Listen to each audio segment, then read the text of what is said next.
기자회견문 전문을 읽도록 하겠습니다. 한미 동맹을 훼손하는 미국 이민 세관국 아이스 등의 야만적 폭력을 강력히 규탄하며 하워드 러트닉 미국 상무장관의 무리한 관세 정책과 약탈적 투자 강요를 즉각 중단할 것을 촉구합니다. 아직도 충격과 분노가 가시지 않고 있습니다. 전쟁 포로나 테러리스트처럼 쇠사슬에 손발이 묶여 끌려가는 317명의 대한민국 엔지니어 숙련공들의 모습은 국민들의 가슴을 찢어 놓았습니다. 이분들은 미국에 눌러 살려 한 것이 아니라 한국으로 돌아올 사람들이었습니다. 다만 미국 제조 부흥을 위해 최신 설비 공장을 건설하러 파견된 기술자들일 뿐이었습니다. 트럼프 대통령이 미국에 남아 근로자들을 교육 훈련시켜달라고 출국을 만료했음에도 불구하고 316명 전원이 곧바로 귀국하지 않았습니까?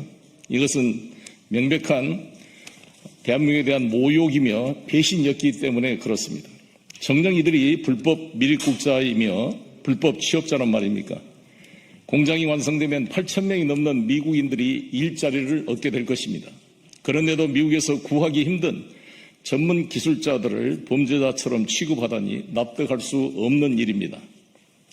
그것도 ICE 이민세관국가, HSI 국토안보부, FBI 연방수사국, DEA 마약 단속국, ATF 주류 담배 총기 폭발물 단속국까지 합동으로 마약 테러 사범 다루듯이 헬기를 동원하고 총기로 위협하고 쇠사슬로 묶어 노예를 끌고 가듯이 체포한 사실은 전 세계와 대한민국 국민에게 충격과 분노를 안겨주었습니다.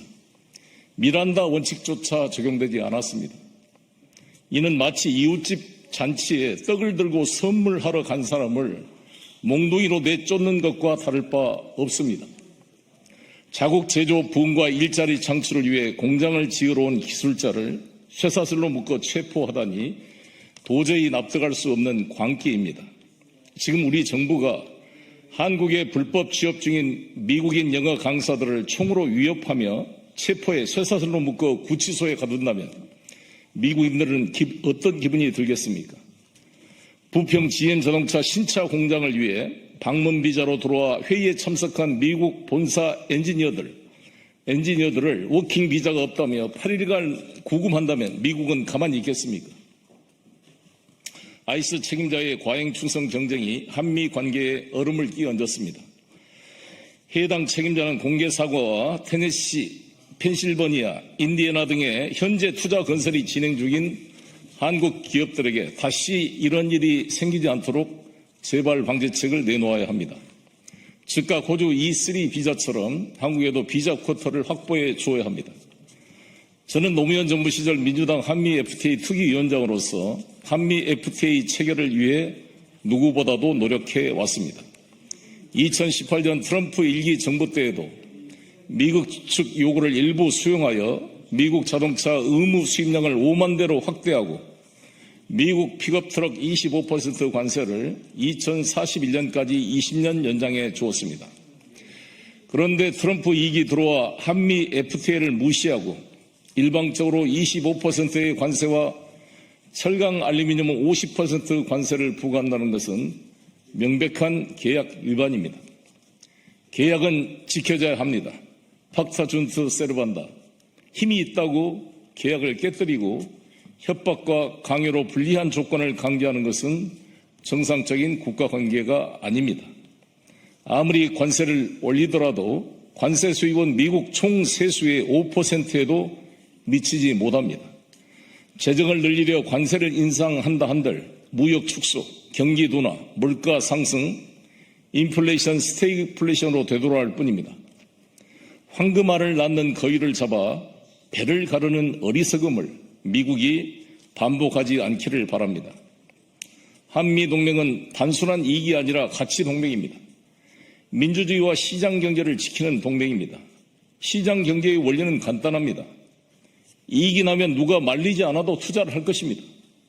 그러나 손해나는 투자를 억지로 강요하는 것은 사회주의 계획경제이며 지속 가능할 수가 없습니다.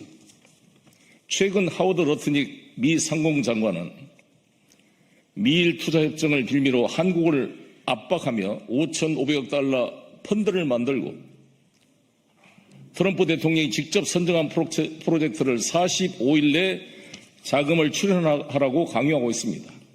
일본의 사례처럼 수익의 90%를 미국에 가져간다고 하니 이것은 강탈입니다. 한국과 일본은 다릅니다.